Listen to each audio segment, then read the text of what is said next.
Hey everyone, here's a quick heads up. The Agile Online Summit is coming soon. You can get all the details at bit.ly/Agile Online Summit 24. Yes, it's all lowercase, all one word. That's bit.ly/Agile Online Summit 24. Stick with us till the end of the episode to know the dates, the tracks, and some surprises we have ready for you. But for now, let's dive into today's episode. Hello everybody, welcome to our Product Owner TGIF and Friday episode this week with Johann Botha. Hey Johann, welcome back. Hi everyone.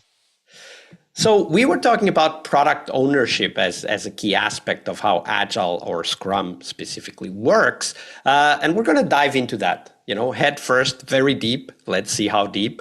And we're going to talk about a great product owner in a minute. But first, share with us, Johann, what was potentially the worst product owner anti-pattern you've witnessed in your career? Actually, it wasn't one, it's a continuous pattern. So remember that we tend to engage with organizations who's tried and for who it's not working. And I can honestly say in every single case, product ownership is an issue. Yeah. And I can, with great confidence, say the one thing that you need to get right if you want Agile to work is product ownership. Because if you don't get that right, everything else fails and falls flat. Yeah. And the examples goes from actually no product owners to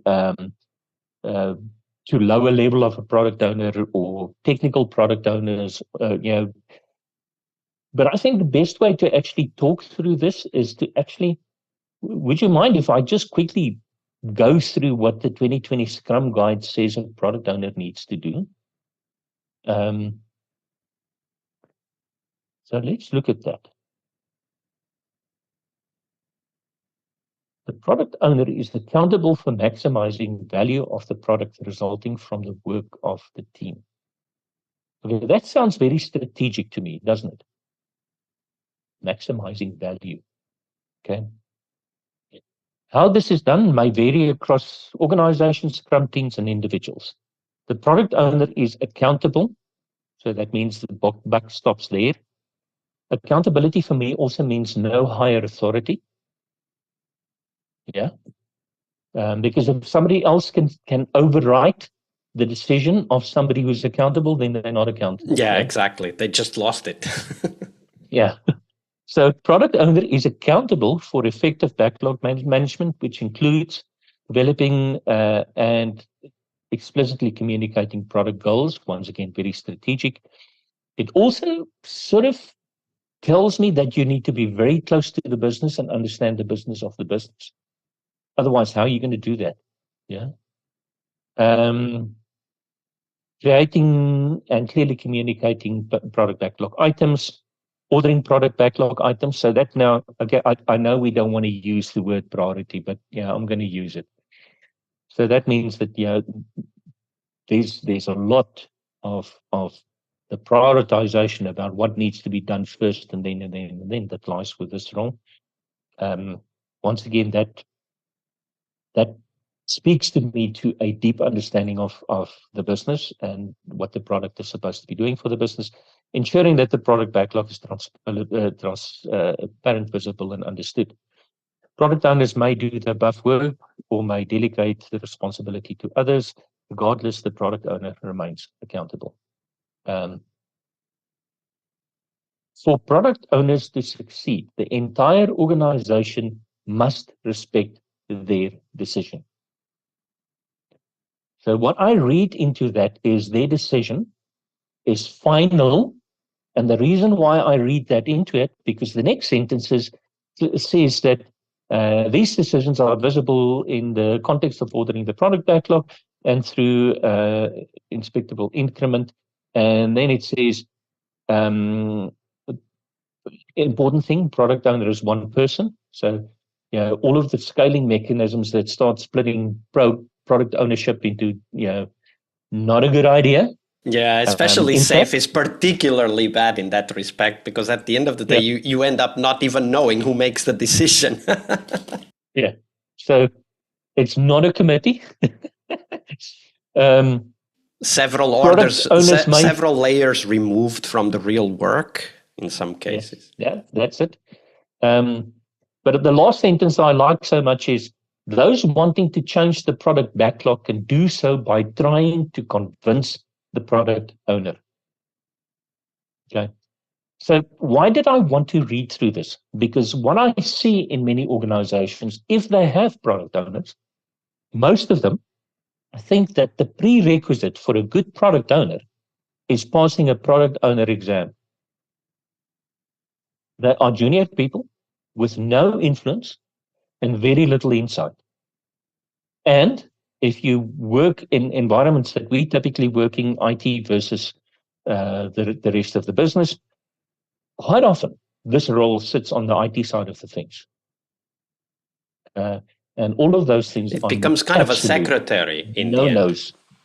Yeah, I mean, and if this doesn't work, if you don't have the ability to translate business needs and priorities now, and that's the important thing, not what the business analyst came up with 6 months or a year ago, but the things that's important to the business now, and have a good conversation with the Scrum team of why it's important for us to work on these things now.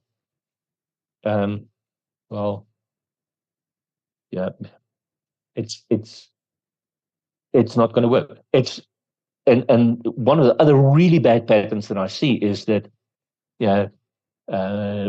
team starts saying, but the product owner in any case assigns the work to us. So well, you've just disenfranchised the team, so they can't be accountable anymore. Yeah, so those are probably the two biggest anti-patterns that I've seen is product owners, or that's more than two, product owners that's not senior enough, so that means they can't be held accountable. Product owners that's not on the business side of the fence and don't understand the business of the business. And then the other one, product owners who think that they're the manager of the team and they can tell the team what to do. Right. So, but there aren't only bad product owners, Johann. I'm sure you've seen some amazing product owners out there. So, share with us an example of who was or how did they work, the best product owner you've ever seen.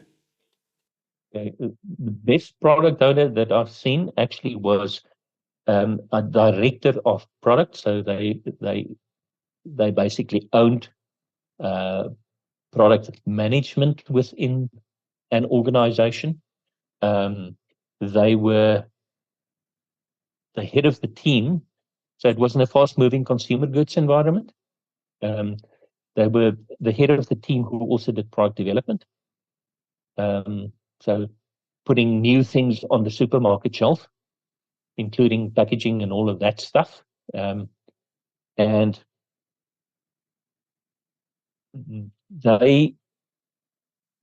there's certain things that they couldn't use an agile approach for, just by nature of the way that physical products are developed. But a lot of the eventual delivery or the ability for the organization to deliver these products depended on the IT part of the business. So if a product is not creative, doesn't have bulkhead, if stock can't move, if all of that stuff doesn't happen, then the organization can't sell this stuff. So this was somebody that understood, first of all, the business of the business. They were a very senior person. They were basically an executive level person. Yes, they did ask some of their team members to do some of the work, which is fine. Because Scrum Guide just said you can assign some of the work to other people, but you remain accountable. They were clever enough to know what part of the product development lifecycle they could use Agile for, and what part of the project life cycle they shouldn't use Agile for. And typically, though, that was the part of the product life cycle where there were external dependencies. For instance, getting packaging done for a product on a supermarket shelf is a 3 to 6 months process. If it's a new product, yeah. This is a very interesting. This is a very interesting insight. I have worked with packaging as well, specifically for a product that packaging was one of the, call it, bottlenecks, constraints, limitations on the release of the product. And I remember how hard it was and how many experiments we needed to run in order to be able to find the right packaging approach. And I remember that in that project, the real benefit was that we had a product owner for packaging and distribution, right? There was the product owner for the product itself, and then there was the product owner for packaging and distribution. And that product owner for packaging and distribution was able to work with us and to, together with the other product owner, figure out ways in order to come to a solution that would allow packaging and distribution to be more agile. It was never as agile as the product development itself, but it was more agile in the end, and we ended up reducing the release cycle from several months to several weeks, which was a huge win in a very tight market where schedules are incredibly important, which is consumer products that go into supermarket shelves. Yeah, and the thing here is, if especially if a competitor launches a product, and you need to defend your rack space in the supermarket, yeah. If it's a new product, the chain is going to give the shelf end to them, and that's a huge benefit for somebody to all of a sudden have a shelf end. And that shelf space is what sells, by the way. That's an important statement there. Absolutely. So what they were able to do is they excluding external dependencies, they reduced their life cycle from product created to launch. So that excluded the lab type of things because they make food. So that process is that process. You don't mess with it. You don't try and make that sure that people's lives depend on it. And the packaging thing, which you have absolutely very little control over, they've basically reduced it by, I think, something like 80%. Yeah, absolutely. Johann, I mean, this topic could take us so much longer, and I appreciate all of the knowledge and insights you've shared with us this week, and I'm sure our listeners are eager to contact you and know more about the work that you're doing. So where could they go to get in touch with you? Okay, I suppose the best way to do is linkedin.com/in/Johann with 2 N's, JOHANNNHBOTHA. And we'll put the link in the show notes for everybody to find that link easily. Okay. And my email address, the simple one would be johannhbotha@gmail.com. So the same as in the LinkedIn link. Absolutely. We'll put that on the show notes as well. If you connect to me, then you'll find my company name and website and all that stuff. But the easiest is LinkedIn or an email. Absolutely. Johann, thank you very much once again for your generosity with your time and your knowledge. It's a big pleasure. Thanks for inviting me, Oscar. It was an absolute pleasure to be here, and thanks for the ability to also share that we're relaunching the Scrum Master book, which people can download from the Exton site on the 29th. And the moment the third edition of Competing in a Digital Future is available, I'll make sure that I'll let you know and send a coupon so that your listeners can download it. And we'll put that on the show notes, so check those out, everybody. Thank you very much, Johann. Thank you, sir. Have a good day and have a good week. Hi there, Agile friends. Thank you for sticking around. So, as I was saying at the beginning of the show, on October 22nd this year, we will have the first day of the Agile Online Summit 2024. The summit will take place from October 22nd to 24th, so make sure you book your calendars as there will be loads of sessions for you to attend, including live QAs with the speakers, networking sessions, and more. This year, we're also organizing regular networking events online so that you get to talk and meet your peers before the summit even starts. So if you want to know more, check them out at bit.ly/Agile Online Summit 24. That's all one word, all lowercase. That's bit.ly/Agile Online Summit 24. You can sign up for a free ticket and get notified when those warm-up events will be organized, so stay tuned. Now, regarding the summit, our opening keynote will be Marshall Goldsmith's exposition of a project he's been working on for a while. That's marshallgoldsmith.ai. And Marshall is an author and also a leadership coach who sold over 3 million books worldwide and has been considered twice #1 leadership thinker in the world by Thinker 50. And you definitely don't want to miss that. If you want to know more about the tracks, here they are. We will have 4 tracks. The first track is Shift from Product to People. In this track, we will explore what we call the third wave of Agile adoption, exploring psychological safety, coaching techniques, and more to unlock your team's potential. In this track, you can learn to foster trust, encourage innovation, and build high-performing teams. Transform your approach and the future of Agile to be much more people-centric. The second track we have for you is Value-Centric Product Development. In this track, we will learn how to master product management and ownership by focusing on value. We will learn to identify, validate, and deliver what customers truly need, and dive into customer-centric approaches, experimentation techniques, and continuous market validation ideas. We have to accept that if Agile is to succeed, we have to become value-centric, and that's what we explore in this track.